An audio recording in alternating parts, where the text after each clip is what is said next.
Hello दोस्तों, exam warriors में आपका स्वागत है। दोस्तों, आज के वीडियो में हम भारतीय संविधान की प्रमुख विशेषताएं से संबंधित एमसीक्यूज करने वाले हैं। दोस्तों, यह सारे प्रश्न एनसीईआरटी पर ही बेस्ड है, जो आपके आने वाले सभी एग्जामों के लिए बहुत ही महत्वपूर्ण होने वाले हैं। तो वीडियो को पूरा देखिए। तो चलिए वीडियो को शुरू करते हैं। सबसे पहला प्रश्न है, संविधान में हमारे देश का उल्लेख किन नामों से किया गया है? आंसर है ऑप्शन ए, भारत तथा इंडिया के नाम से ही संविधान में हमारे देश को उल्लेखित किया गया है, भारत और इंडिया। अगला है, भारतीय संविधान किस दिन से पूर्णतः लागू हुआ था? आंसर है ऑप्शन डी, 26 जनवरी 1950 को भारतीय संविधान पूर्णतः लागू हो गया था। अगला है, विश्व का सबसे बड़ा लिखित एवं सर्वाधिक व्यापक संविधान किस देश का है? आंसर है ऑप्शन बी, भारत का है। विश्व का यह सबसे बड़ा लिखित और सर्वाधिक व्यापक संविधान है भारत का। अगला है, भारतीय संविधान की विशेषताएं हैं। आंसर है ऑप्शन सी, अंशतः लचीला व अंशतः कठोर है। भारतीय संविधान की विशेषता है यह अंशतः लचीला और अंशतः कठोर। अगला है, लिखित संविधान की अवधारणा का उल्लेख सर्वप्रथम किस देश में किया गया था? आंसर है ऑप्शन ए, संयुक्त राज्य अमेरिका में किया गया था। लिखित संविधान की अवधारणा का सबसे पहले संयुक्त राज्य अमेरिका में किया गया था। भारत एक गणतंत्र है, इसका अर्थ है, आंसर है ऑप्शन सी, भारत में वंशानुगत शासन नहीं है। भारत एक गणतंत्र है, इसका मतलब यही होता है कि भारत में वंशानुगत शासन नहीं है। भारतीय संविधान के किस संशोधन को लघु संविधान यानी मिनी कॉन्स्टिट्यूशन कहा जाता है? आंसर है ऑप्शन ए, 42वां संविधान संशोधन को ही भारत का लघु संविधान या फिर मिनी कॉन्स्टिट्यूशन कहा जाता है, 42वां संशोधन को। अगला है, सूची 1 तथा सूची 2 को सुमेलित कीजिए तथा सूचियों के नीचे दिए गए कूट से सही उत्तर का चयन कीजिए। तो देख लेते हैं कि कौन सा तत्व किस देश से लिया गया है। तो राज्य के नीति निर्देशक तत्व यह आयरलैंड से लिया गया है। मूल अधिकार यह संयुक्त राज्य अमेरिका से लिया गया है। और समवर्ती सूची यह ऑस्ट्रेलिया से लिया गया है। और भारत राज्यों का संघ है तथा संघ में अधिक शक्ति होती है, यह कनाडा से लिया गया है। अगला है, कल्याणकारी राज्य का तात्पर्य क्या है? आंसर है ऑप्शन ए, अधिकतम लोगों का अधिकतम कल्याण सुनिश्चित करना ही कल्याणकारी राज्य का तात्पर्य होता है। भारत में प्रजातंत्र इस तथ्य पर आधारित है कि, आंसर होगा ऑप्शन सी, जनता को सरकार को चुनने तथा बदलने का अधिकार प्राप्त है। यही भारत में प्रजातंत्र का तथ्य और इस पर ही आधारित है कि जनता को सरकार को चुनने तथा बदलने का अधिकार प्राप्त है। अगला है, भारतीय राजनीतिक व्यवस्था में कौन सर्वोच्च है? आंसर है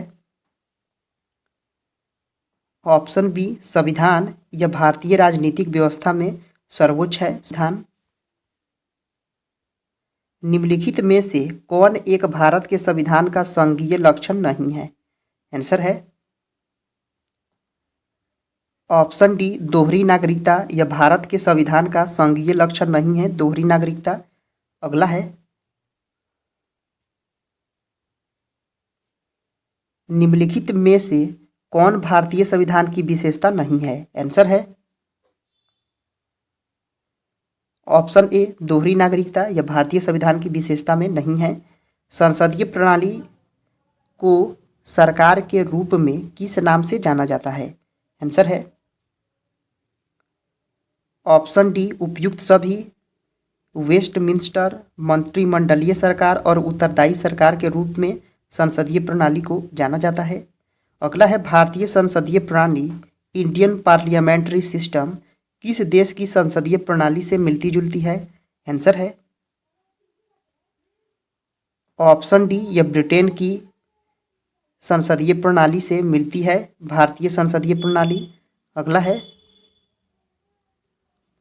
मतदान करने की उम्र को 21 वर्ष से घटाकर 18 वर्ष कब कर दिया गया? आंसर है ऑप्शन बी, 1989 ईस्वी में किया गया था। 21 वर्ष से घटाकर 18 वर्ष कर दिया गया था। यह 61वां संविधान संशोधन के द्वारा किया गया था 1989 में। भारतीय संविधान के वृहद होने का कारण क्या है? आंसर है ऑप्शन डी, इसमें संघ एवं राज्य दोनों सरकारों का शासन होता है, इसलिए भारतीय संविधान को वृहद माना जाता है। अगला है, भारतीय न्यायपालिका इंडियन जुडिशियरी की सर्वोच्चता का सिद्धांत कहाँ से लिया गया है? आंसर है ऑप्शन ए, यह अमेरिका के सर्वोच्च न्यायालय से लिया गया है। भारतीय संविधान के किस भाग में मौलिक अधिकारों यानी फंडामेंटल राइट्स का वर्णन है? आंसर है ऑप्शन बी, भाग 3 में वर्णित है। मौलिक अधिकारों का वर्णन भाग 3 में है। अनुच्छेद 356 वर्णन करता है। आंसर है ऑप्शन बी, राज्य में आपातकाल को वर्णन करता है अनुच्छेद 356। स्वतंत्रता का अधिकार राइट टू फ्रीडम किस अनुच्छेद में दिया गया है? आंसर है ऑप्शन बी, अनुच्छेद 19 से 22 तक में स्वतंत्रता का अधिकार दिया गया है। वित्तीय आपातकाल यानी फाइनेंशियल इमरजेंसी किस अनुच्छेद के तहत लगाया जाता है? आंसर है ऑप्शन बी, अनुच्छेद 360 के द्वारा वित्तीय आपातकाल को लगाया जाता है। धर्म के नाम पर किसी प्रकार का भेदभाव नहीं किया जाएगा, संविधान के किस अनुच्छेद में इसका उल्लेख है? आंसर है ऑप्शन बी, अनुच्छेद 15 में इसका उल्लेख है। युद्ध, आक्रमण अथवा सशस्त्र विद्रोह के कारण उत्पन्न राष्ट्रीय अशांति की अवस्था में राष्ट्रीय आपातकाल किस अनुच्छेद के अंतर्गत लगाया जाता है? आंसर है ऑप्शन सी, अनुच्छेद 352 के तहत राष्ट्रीय आपात लगाया जाता है। अगला है, निम्नलिखित में से कौन सा मूल अधिकार भारतीय संविधान में नागरिकों को नहीं प्रदान किया गया है? आंसर है ऑप्शन सी, सूचना का अधिकार। यह भारतीय संविधान में नागरिकों को नहीं प्रदान किया गया है सूचना का अधिकार। भारतीय संविधान के अनुसार जीवन का अधिकार क्या है? आंसर है ऑप्शन सी, यह मौलिक अधिकार है। भारतीय संविधान के अनुसार जीवन का अधिकार एक मौलिक अधिकार है। भारतीय नागरिकों को प्राप्त मूल अधिकारों की संख्या कितनी है? आंसर है ऑप्शन बी, 6 है। मूल अधिकारों की संख्या 6 है। भारतीय संविधान नागरिकता प्रदान करता है। आंसर है ऑप्शन डी, उपयुक्त सभी आधारों पर, जन्म के आधार पर, निवास के आधार पर और देशीकरण के आधार पर भारतीय संविधान नागरिकता प्रदान करता है। भारतीय राष्ट्रीय ध्वज में चक्र किसका प्रतीक है? आंसर है ऑप्शन बी, न्याय का प्रतीक है। भारतीय राष्ट्रीय ध्वज में चक्र जो है यह न्याय का प्रतीक होता है। हमारे राष्ट्रगान का मूल स्वरूप किस भाषा में है? आंसर है ऑप्शन बी, बंगला भाषा में था यह हमारे राष्ट्रगान का मूल स्वरूप। अगला है, भारतीय संविधान निम्नलिखित में से कौन सी नागरिकता प्रदान करता है? आंसर है ऑप्शन बी, एकल नागरिकता प्रदान करता है भारतीय संविधान। भारतीय संघ की कार्यपालिका शक्ति executive power of the Indian union किसमें निहित है? आंसर है ऑप्शन सी, राष्ट्रपति में निहित होता है भारतीय संघ की कार्यपालिका शक्ति। लोकतंत्र चतुर स्तंभ शब्द का प्रयोग निम्न में से किसे इंगित करने के लिए होता है? आंसर है ऑप्शन डी, प्रेस तथा समाचार पत्र को ही दर्शाने के लिए लोकतंत्र में चतुर्थ स्तंभ का प्रयोग किया जाता है, प्रेस तथा समाचार पत्र को। अब दोस्तों कुछ इंपॉर्टेंट पॉइंट है जैसे राष्ट्रीय ध्वज, नेशनल फ्लैग के बारे में कि भारत के राष्ट्रीय ध्वज को 22 जुलाई 1947 को संविधान सभा के द्वारा अंगीकृत किया गया था। 22 जुलाई 1947 को राष्ट्रीय ध्वज को अंगीकृत किया गया था और राष्ट्रीय ध्वज की लंबाई चौड़ाई का अनुपात 3:2 होता है। इसमें ऊपर से नीचे क्रमशः केसरिया, सफ़ेद व हरे रंगों की 3 पट्टियाँ होती हैं। सफ़ेद पट्टी के केंद्र में 24 तीलियों वाला एक गहरे नीले रंग का चक्र होता है। अब आइए, राष्ट्रीय चिन्ह है नेशनल एम्बलम, अशोक स्तंभ होता है। भारत का राष्ट्रीय चिन्ह सारनाथ के अशोक स्तंभ से लिया गया है। यह पट्टी के मध्य में धर्म चक्र है। चक्र में 24 तीलियां हैं जो 24 घंटों का प्रतीक है। यह अशोक स्तंभ में है 24 तीलियां जो 24 घंटों का प्रतीक होती है। राष्ट्रगान, नेशनल एंथेम के बारे में, राष्ट्रगान है जन गण मन।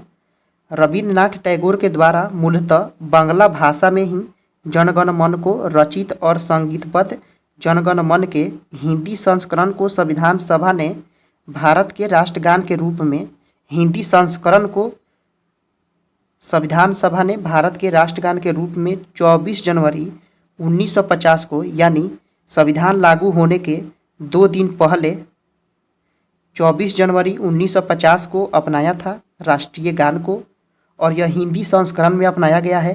राष्ट्रगान के गायन की अवधि 52 सेकेंड होती है और राष्ट्रगान को मूलतः बांग्ला भाषा में लिखा गया है, इसको ध्यान रखिएगा। अब में MCQ पे चलते हैं। निम्नलिखित में से किस अधिकार को डॉक्टर भीमराव अंबेडकर ने संविधान का हृदय और आत्मा कहा था? आंसर है ऑप्शन डी, संवैधानिक उपचारों के अधिकार को भीमराव अंबेडकर ने संविधान का हृदय और आत्मा कहा था। मौलिक कर्तव्यों का समुच्चय सदैव अंग होता है। आंसर है ऑप्शन सी, यह समाजवादी संविधान का मौलिक कर्तव्यों का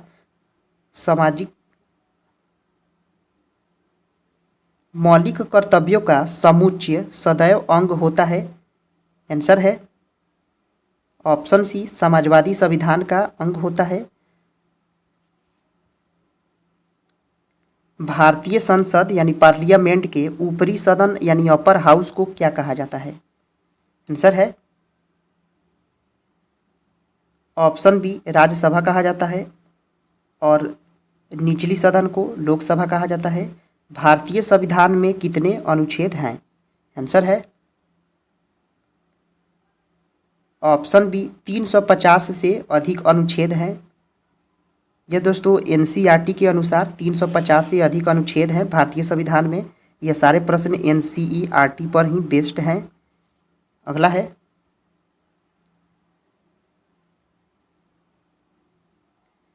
राष्ट्रीय गीत वंदे मातरम है। इस राष्ट्रीय गीत वंदे मातरम की रचना बंकिम चंद्र चटर्जी ने संस्कृत भाषा में की थी और इसे जन गण मन के समान ही दर्जा प्राप्त है। वंदे मातरम यानी राष्ट्रीय गीत को यह सर्वप्रथम 1896 में भारतीय राष्ट्रीय कांग्रेस के 12वें अधिवेशन यानी कोलकाता में गाया गया था। 1896 में 12वें अधिवेशन कोलकाता में गाया गया था राष्ट्रीय गीत। राष्ट्रीय पंचांग नेशनल कैलेंडर या ग्रेगोरियन कैलेंडर है जिसे भारत ने 22 मार्च 1957 को सरकारी उद्देश्यों के लिए अपनाया था। 22 मार्च 1957 को ग्रेगोरियन कैलेंडर को भारत ने अपनाया था। यह ग्रेगोरियन कैलेंडर के साथ साथ देश भर के लिए शक संवत पर आधारित एक रूप राष्ट्रीय पंचांग भी है जिसका पहला महीना चैत होता है और सामान्य वर्ष 365 दिन का होता है।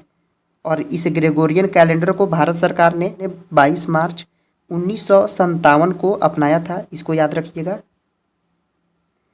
राष्ट्रीय वृक्ष यह नेशनल ट्री बरगद है। इसका वैज्ञानिक नाम है फिकस बेंगालिसिस नाम है इसका बरगद का।